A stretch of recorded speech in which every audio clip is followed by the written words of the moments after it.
చేశాను కదా, సజీవుల భూమిలో నుండి అతడు కొట్టివేయబడి ఆయనను అతని తరం వారిలో ఈ సంగతి ఆలోచించిన వారు అతడు మరణమైనప్పుడు భక్తిహీనులతో అతని సమాధి నిర్మించబడి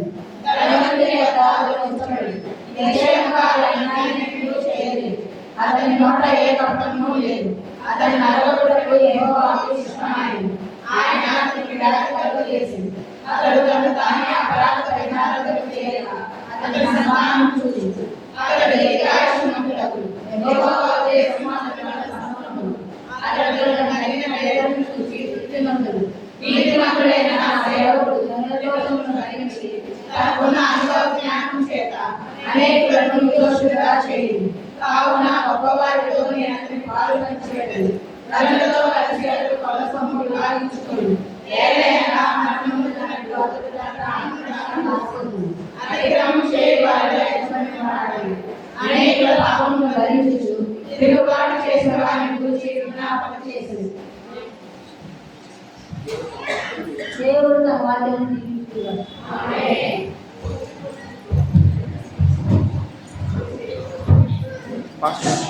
పాస్టర్ గారు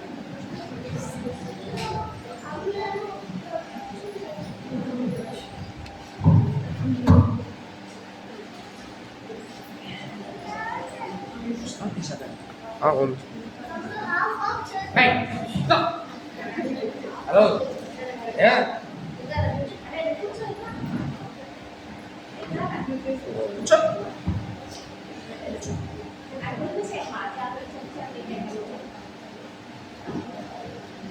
దేవునికి స్తోత్రం. హల్లెలూయా. చక్కగా చదివింది వాక్యం. అందుబంధనం ఇక పడవలసిన చదవాల్సిన వాళ్ళు ఆమె తెలుసు కాబట్టి పడవలసిన తెలుసు. నవ్వుకున్నారు. ఏదో రోజు దుప్పటి పడిపోతుంది. దుప్పటి పడడం ఏంటి?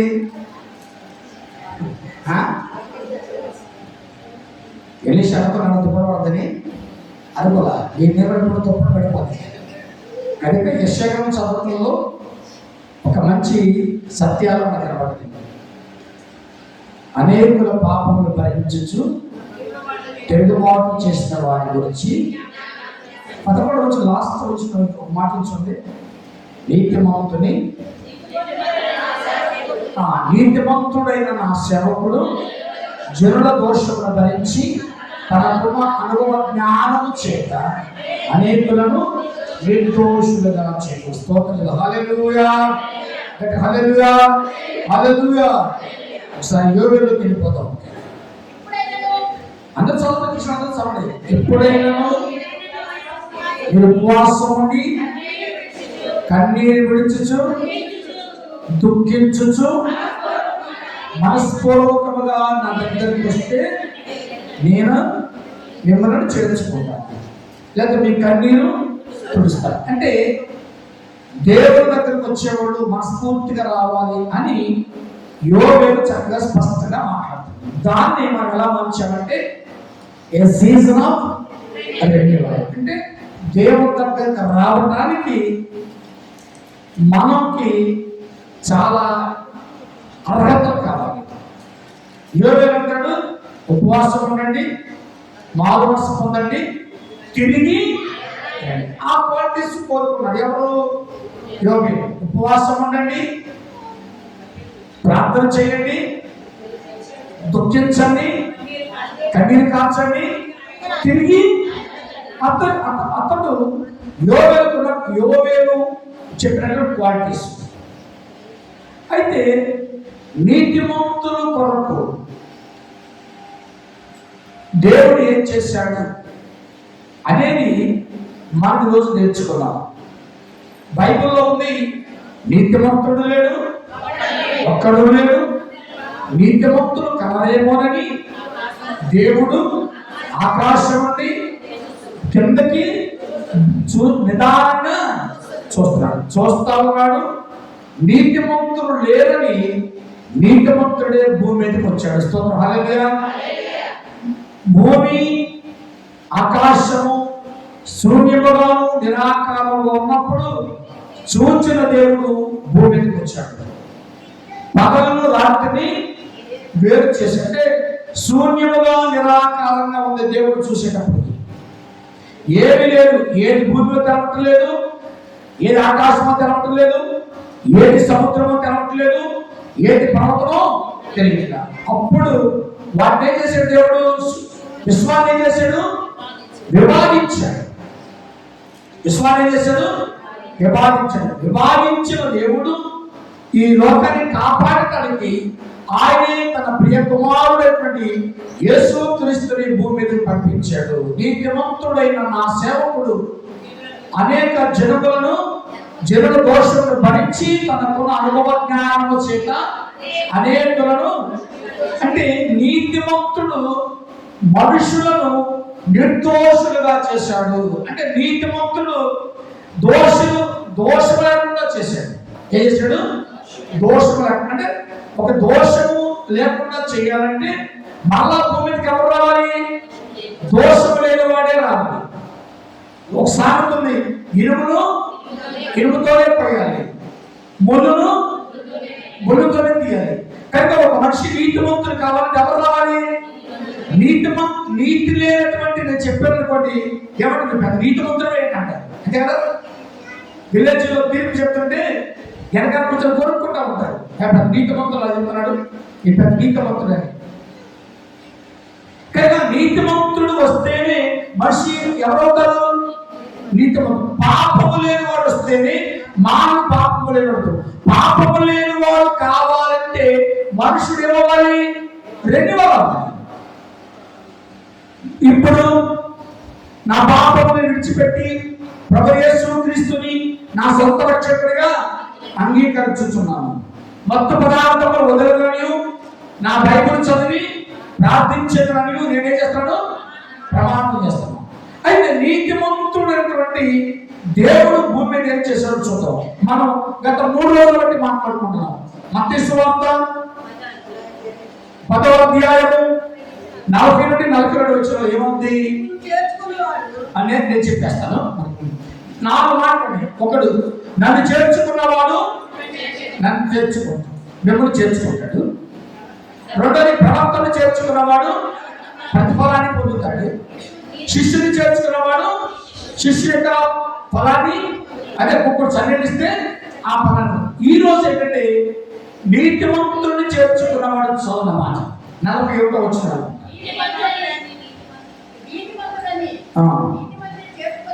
నీతిమంతులను చేర్చుకున్నవాడు నీతిమంతుని ఫలము పొందును. ఇంకో బైబిల్ వ్యాఖ్యానం ఏమవుతుందంటే న్యాయవంతుడైన వాడు న్యాయం అనుసరిస్తే న్యాయములకు తగినటువంటి ఫలాన్ని, నీతైన ఒకటే న్యాయం ఒకే వాటికి సంబంధించింది. ఇప్పుడు ఈ మత్తయి సువార్తలో ఉన్నటువంటి మాటలు నేను చెప్పేటువంటి సందేశం, నీతిమంతుడు చేర్చుకున్నవాడు నీతిమంతుని ఫలాన్ని పొందుతాడు. ఇప్పుడు నీతిమంతుడు ఎవరు? యేసయ్య. బైబిల్ ఉంది, నీతిమంతుడు లేడు, ఒక్కడు లేడు. నీతిమంతుడు కనడేమోనని ఆకాశం నుండి నిదానించి చూస్తా ఉన్నాడు. కనుక 4 విషయాలు నేను మీతో మాట్లాడతాను. ఒకటి, నీతిమంతుడు ఎలా ఉండాలంటే మధ్యవర్తిగా ఉండాలి. స్తోత్రపడి. నీతిమంతుడు ఎలా ఉండాలి? మధ్యవర్తిగా ఉంటే రెన్యువల్లోకి వస్తాం.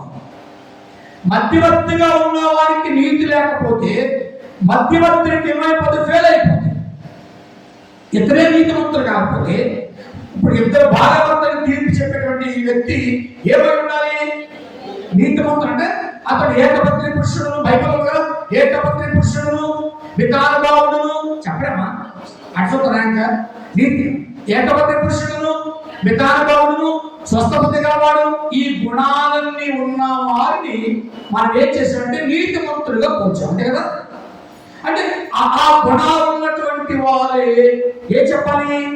నీకు తీర్పు చెప్పాలి. తీర్పు చెప్పాలి. నేను ఒకరోజు ఒక లాయర్తో కలిసి కోర్టుకి వెళ్ళాను. భార్య భర్తలు చేశాను. అక్కడ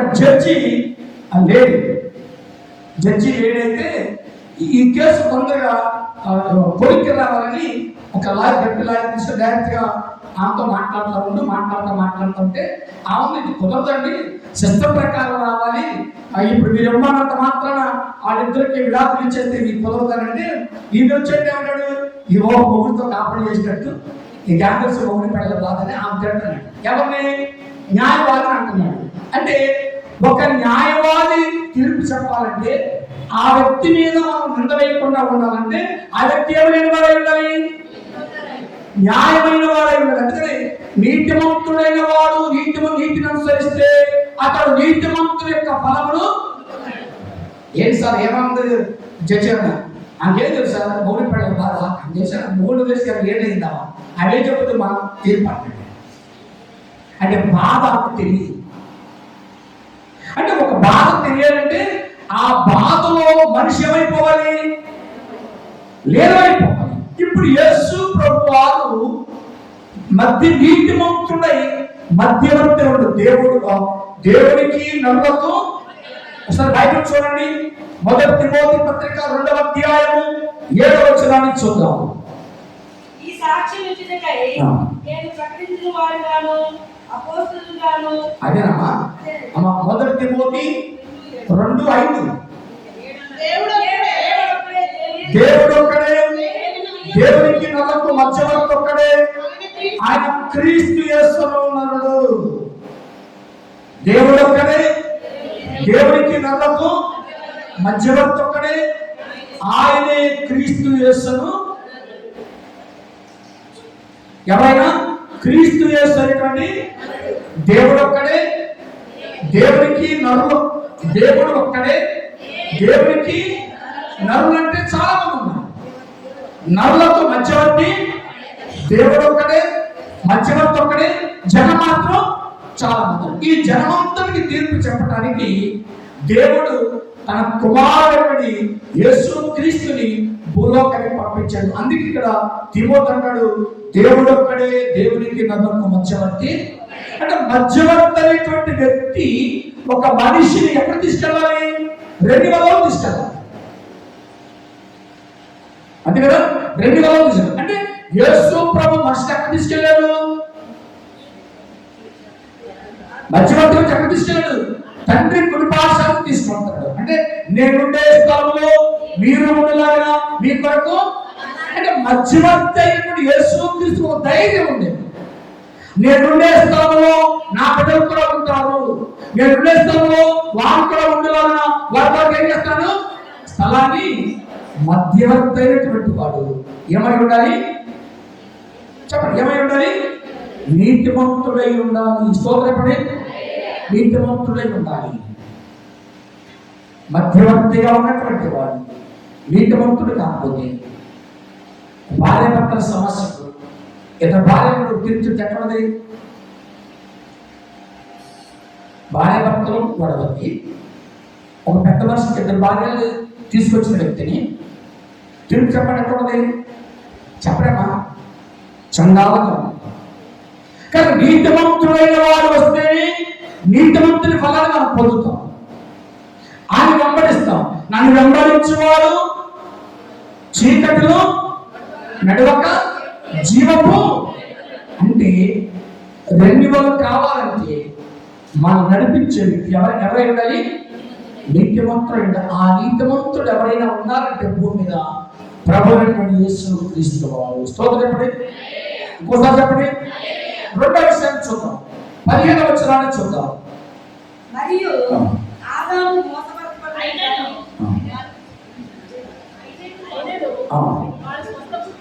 అమ్మ 1:15.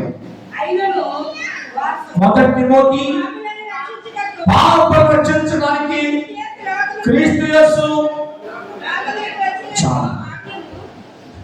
పాపులను రక్షించడానికి క్రీస్తు యేసు లోకమునకు. నీతిమంతుడు భూమి మీదకి వస్తేనే ఒక పాపి రక్షించబడతాడు. ఒక పాపికి రక్షణ కావాలంటే ఎవరైనాయి, నీతిమంతుడు. పాపులను రక్షించడానికి యేసు క్రీస్తు భూమి మీదకి వచ్చాడు.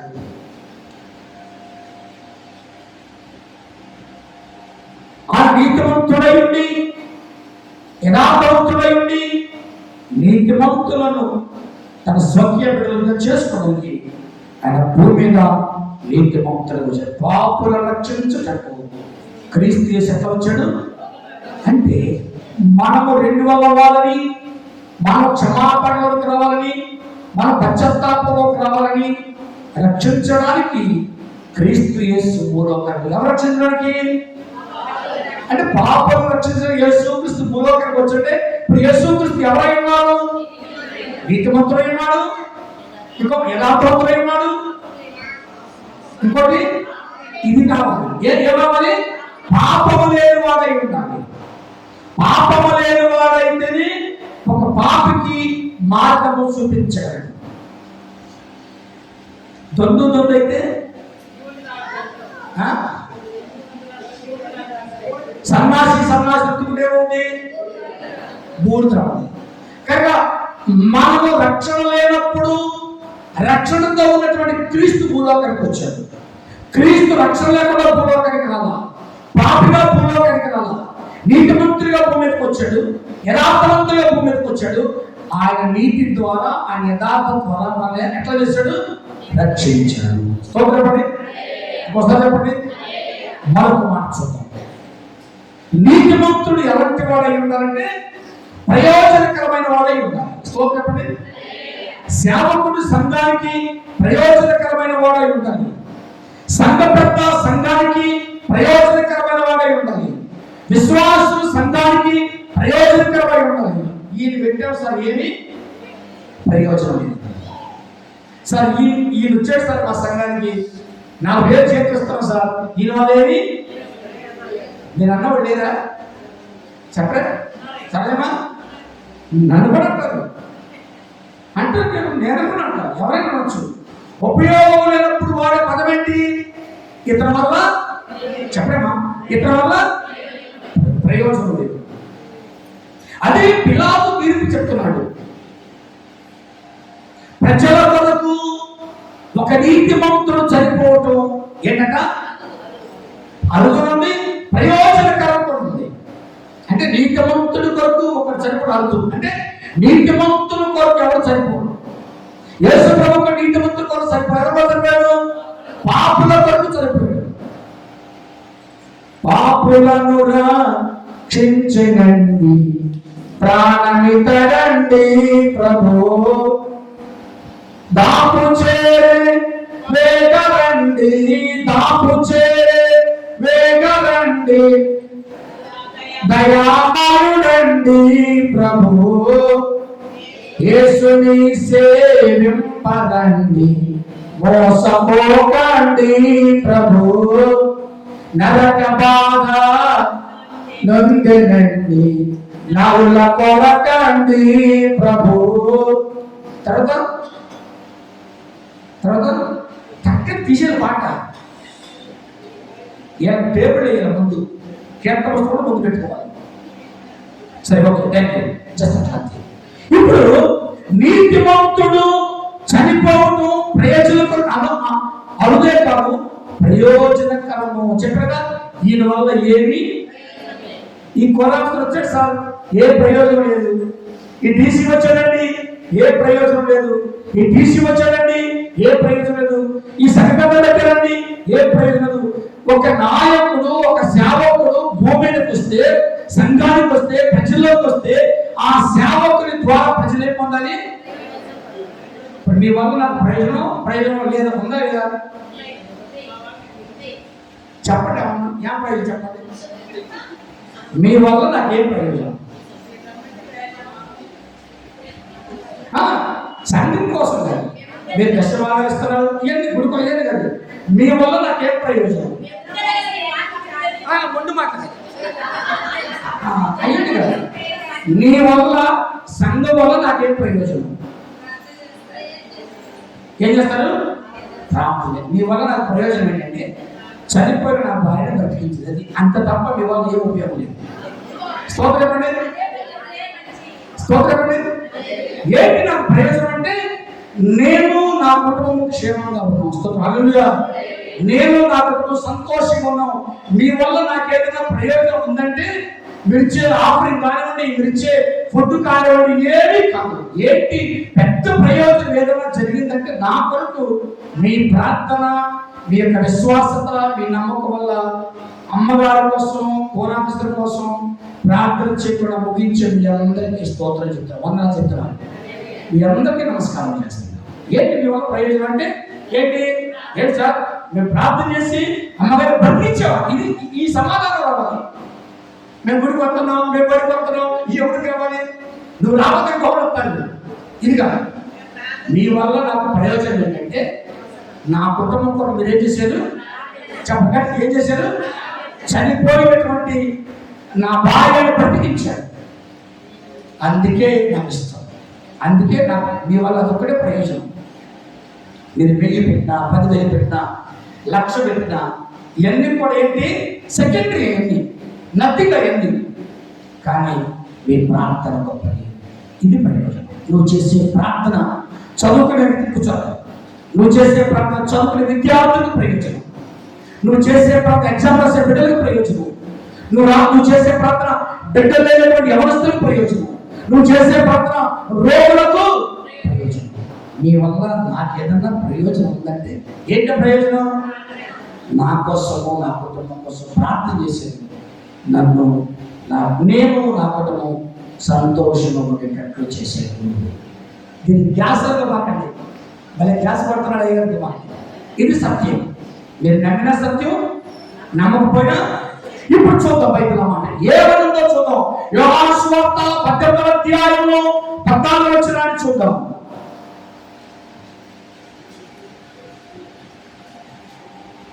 ఒక మనుషుడు ప్రజల కొరకు చనిపోవుట ప్రయోజనం. ఎవరి మనిషి? ఎవరి మనిషి చెప్పండి. ఎవరి మనిషి? యేసుక్రీస్తు. యేసుక్రీస్తు ఎవరు? అది నీతిమంతుడు ప్రజల కొరకు చనిపోవుట ప్రయోజనం వస్తుంది. హల్లెలూయా. ఏంటండి నీ వల్ల ప్రయోజనం అంట? ఏంటంటే నీ వల్ల ప్రయోజనం అంట? పిల్లలు పర్యాపరణ ఉంటే ఏమంటాం? ఏంటంటే ఎవరైతే ప్రయోజనం ఏంటి అందరూ? చదువుకోకపోతే ఏంటి వల్ల ప్రయోజనం? నువ్వు చదువుకున్నా చదువుకోకపోయినా, నీకు జ్ఞానం ఉన్నా లేకపోయినా, ఆస్తి ఉన్నా లేకపోయినా, ఐశ్వర్యం ఉన్నా లేకపోయినా, నువ్వు దేవునికి ఉపయోగపడకపోయినా నీ కొరకు వేసుకుని ఏమయ్యాడు? ప్రయోజనం కాబట్టి పనిచేసి ఏంటంటే స్తోత్రపడి అచ్చలము అన్నమాట. ప్రజల కొరకు చనిపోవుట ప్రయోజనకరమని యూదులకు ఆలోచన చెప్పిన వాడు సీమోను పేతురు మరి యొక్క శిష్యులను యేసు వెంబడి పోవుచుండెను. ఆ శిష్యులు ప్రధాన యాజకుడిని వెడలైన వాడు కనుక అతను ప్రధాన యాజకుడి ఇంటి ముంగిటిలోనికి యేసుతో కూడా వెళ్ళెను. పేతురు ద్వారము వద్ద బయట నిల్చుచుండన వాడైన కనుక ప్రధాన యాజకుడైన ద్వారపాలకునితో మాట్లాడి పేతురును లోపలికి తోడుకొని అంతా ఆలోచనే అంత. ఇప్పుడు ఒక నీతిమంతుడు, ఒక దేవుడు, ఒక మధ్యవర్తి, పాపులు రక్షించే క్రీస్తు చనిపోవడం ఏంటి? ప్రయోజనం. ఒక నీతిమంతుడు చనిపోవడం ప్రయోజనం, ఒక మంచి వ్యక్తి చనిపోవడం ప్రయోజనం. కొంతమంది వ్యక్తి సత్సరం ఉంటే బయటనే ఉంటుంది అంటే కదా. జన్మను వాడే పదాలు ఏమి ఏంటి సార్ ఈ వల్ల ప్రయోజనం? ఏం ప్రయోజనం? ఒక భార్య భర్త పోషించకపోతే కుటుంబాన్ని, భార్యని మాట్లాడలేదు సార్ ఇక్కడ లేదు సార్ ప్రయోజనం ఏమి? నేను నా బిడ్డలు కష్టపడి ఈయన బతికేయడం తప్ప ఇతర వల్ల నా కుటుంబానికి ఏమి ప్రయోజనం? యజమాని కుటుంబానికి ప్రయోజనకరంగా ఉండాలి, తల్లి బిడ్డలకు ప్రయోజనకరంగా ఉండాలి, సేవకుడు సంఘానికి ప్రయోజనకరం, విశ్వాసులు సంఘానికి, సంఘ పెద్దలు సంఘానికి, గురుసమితి స్త్రీలు సంఘానికి, యవనస్తులు సంఘానికి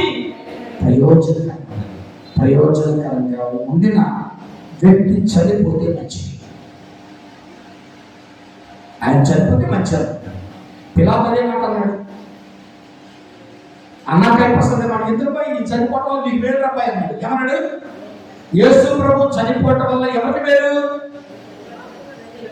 మన పాపులమైన మనందరికి మేలు. అసలు యేసు ప్రభు చనిపోతే మీరెవరో మేమెవరో, అంతే కదా. మీకు మాకు సంబంధమే లేదు, గుడికి మీకు సంబంధమే లేదు.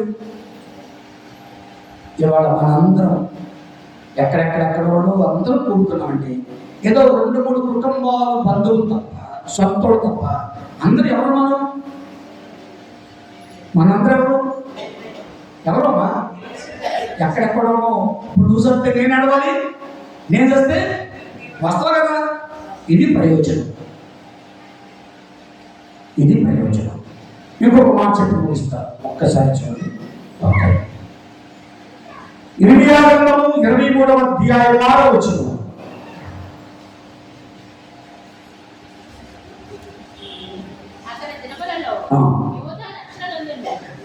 అతని దినములలో యోధా రక్షణ నొందును, ఇశ్రాయేలు నిర్భయముగా.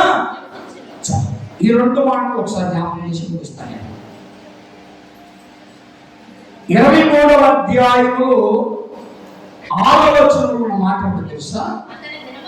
అతని దినములలో యోధా రక్షణ నొందును.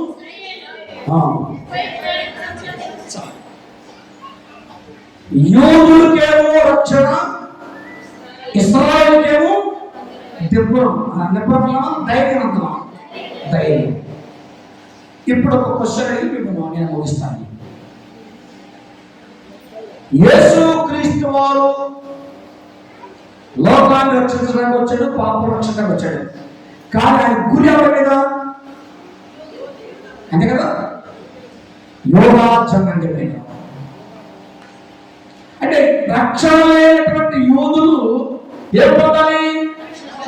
అందుకని యోర్దాను నదిలో యూదులకు యోహాను ఇస్తున్నాడు, బాప్తిసం ఇస్తా ఉన్నాడు. బాప్తిసం అందరికీ కాదు, ఎవరికి? యూదులకు మాత్రమే. యూదులకు బాప్తిసం ఇస్తున్న సమయంలో యేసు క్రీస్తు వారు కూడా ఎక్కడికి వచ్చాడు? బాప్తిసం పొందడానికి యోర్దాను నది దగ్గరకు వచ్చాడు, అంటే జనం దగ్గరకు వచ్చాడు. అంటే ఇప్పుడు యేసు క్రీస్తు వారు యోహాను కంటే ఎంత పెద్దవాడు? ఎంత పెద్దవాడు? 6 నెలలు పెద్దవాడు. ఇప్పుడు యేసు ప్రభు సువార్త ఉందా, యోహాను సువార్త ఉందా? యేసు క్రీస్తు వారి బోధ ఉందా, యోహాను బోధ ఉందా? ఈ బోధ వినడానికి వచ్చాడు. ఏంటి బోధ అంటే? యోహాను బోధిస్తాడు యూదులకు, రండి రక్షణ పొందండి, నమ్మి బాప్తిసము పొందండి, నమ్మి బాప్తిసము పొందిన వాడు రక్షించబడును, నమ్మని వారికి. ఇది ఎవరు బోధ? నమ్మి బాప్తిసం పొందండి యేసు ప్రభు చెప్పారు. ఎవరు చెప్పారు? యోహాను బోధకి, యోహాను బోధకి. ఇప్పుడు మనం ఎవరి? యూదులా? యూదులన్నాడు సొమ్ము చేసి పాడేయాలి, యూదులన్నాడు ఏమి చేయాలి? మన యూదులు కాదు, మన ఎవరి? 2 జాతులు. క్రిస్మస్ నాడు చెప్పా విషయం కాదు. 2 జాతులు, ఒకటి అన్యులు, రెండోది యూదులు. అన్య సంతానములు, అబ్రహాము సంతానంతో కూడా ఎవరు? అన్యులు. అంటే యాకోబు వచ్చేటప్పటికి మనం ఎట్లా మారిపోయాము? ఇది మన ఇశ్రాయేలు, అసలు యూదులు కాదు. అసలు బాప్తిసం డాక్టర్ మనది కాదు, బాప్తిసం డాక్టర్ మనది కాదు. ఆ బోధకుడు ఎవరు బోధ? నేను అబద్ధం చెప్తున్నా, వాస్తవా? బాప్తిసం బోధ కూడా ఎవరు బోధ కాదు? యేసు క్రీస్తు బోధ, యోహాను బోధ. ఏమనుకోకండి, ప్రతిరోజు బాప్తిసం చెప్తున్నాండి. ఇప్పుడు రక్షణ పొందని, బాప్తిసం పొందని ఆడు చెప్పినప్పుడు బాప్తిసం లేదో రుజువు చేయడంతో మనం చెప్తే తప్పే ఉందంట? తప్పుందా? తప్పే లేదు కదా. బాప్తిసం అనేది యోహాను డాక్టర్, ఎవరు సిద్ధాంతం? యేసుకి సిద్ధాంతం కాదు. యూదుల రక్షణ కొరకు యేసుక్రీస్తు వారు వస్తే యేసుక్రీస్తు వారిని చూసి యోహాను ఏం చేస్తాడు? వెనక్కి తగ్గుతాడు. అదేంటయ్యా నువ్వు హెచ్చించవలసింది నేను అదేం కుదరదు. వెనక ఎవరున్నారు? నా కొరకు ఎదురు చూసే యూదులు చాలా మంది ఉన్నారు. వారి రక్షణ కొరకు ఇప్పుడు నాకు నేర్వాలి బాప్తిస్మం. అయ్యా నాకు కుదరదు, అయ్యా నాకు కుదరదు, నేనయ్యా నీ చెప్పుడు వారు ఇప్పటికి కూడా నా వల్ల కాదు ప్రభావ, నా వల్ల కాదు. లేదు, ఇప్పటికి ఇది మెడలో వేస్తున్నాను. మీరు జనం అందరూ కూడా ఇంక్లూడింగ్ పాస్టర్లతో సహా బాప్తిస్మం మాట ఏం చేస్తున్నాడు? మెడలో వేస్తున్నాను. యేసుప్రభు పొందమల్లా ఇది గోళం చెప్తారబ్బా యోనా, నేను కూడా వచ్చాను, వీళ్ళందరూ నమ్మాలి. వీళ్ళందరూ ఎవరి కోసం ఎదురు చూస్తున్నారు? మెసేజ్ కోసం చూస్తున్నారు. ఆ మెసేజ్ నేనే నమ్మాలంటే ఇప్పుడు నాకు ఏమివ్వాలి? అందరితో కూడా యేసు ప్రభుతో స్టార్ట్ బాప్తిస్మం. యేసు ప్రభుకు ముందే బాప్తిస్మం. బైబిల్ చదవకుండా అన్ని జనుల మధ్యలో హేళన చేయడం కారణం ఇదే. అన్ని బైబిల్ చదువుతున్నారు, ఇది కరెక్ట్ కాదు అని చెప్తున్నారు. దానికి మనం ఏం లేదు, ఏం లేదు, ఆన్సర్ లేదు. ఏం లేదు, ఆన్సర్ లేదు. ఆన్సర్ లేక ఏమైపోతున్నాం? ఫెయిల్ అయిపోయాం. మన మధ్య ఒక మాట చూపిస్తాం. ఒక మాస్టర్ గారు చంపేసారు. ఏమైంది? చంపేస్తే తెచ్చడం వల్ల ఏమిటి? అయింది. ఎవరైనా పక్కడాల ప్రవీణ్ గారు ఆ రోజు మెసేజ్ చెప్తారంటే అసలు సంక్రాంతి పండుగ ఎవరి దగ్గర మంది అంటే విన్నారు ఎప్పుడైనా మెసేజ్? సంక్రాంతి పండుగ ఎవరిదంట? ఎవరిది? మందన. క్లియర్గా చెప్పాడు ఆయన బైబిల్ ఆధారంగా. సంక్రాంతి పండుగ అంటే ఏంటి? కోత పండుగ. ఇది దాంట్లో జరుగుతున్నా. ఇప్పుడు ఈ మాట చదువు ముగిస్తాను. చదువుతామాట 6వ వచనం. అతని దినములలో యోగా రక్షణనందును ఇశ్రాయేలు పరమలా నివసించును. యెహోవా మనకు ఎవరైనాడు? నీతి అని పేరు అతనికి పెట్టారు. స్తోత్రం, హల్లెలూయా. ఇప్పుడు నీతిమంతుడు పేరు ఎవరికి? యెహోవా ఎవరినైతే భూమి మీద పంపించాడో వారికి నీతిమంతుడని పేరు. ఆ నీతిమంతుడు మధ్యవర్తిగా ఉన్నాడు. ఆ నీతిమంతుడు పాపలను రక్షించాడు. ఆ నీతిమంతుడు ఎవరైపోయాడు? ప్రజల కొరకు ప్రయోజనం కావాలి. ఏంటి ఆ ప్రయోజనం అంటే మన కొరకు చనిపోయాడు. ఇది ప్రయోజనం. ఒక్కొక్కసారి ఉంది కదా, ఏడు సత్యనా వెయ్యే, ఏడు సత్యనా వెయ్యే కొట్టారంట. ఎందుకని?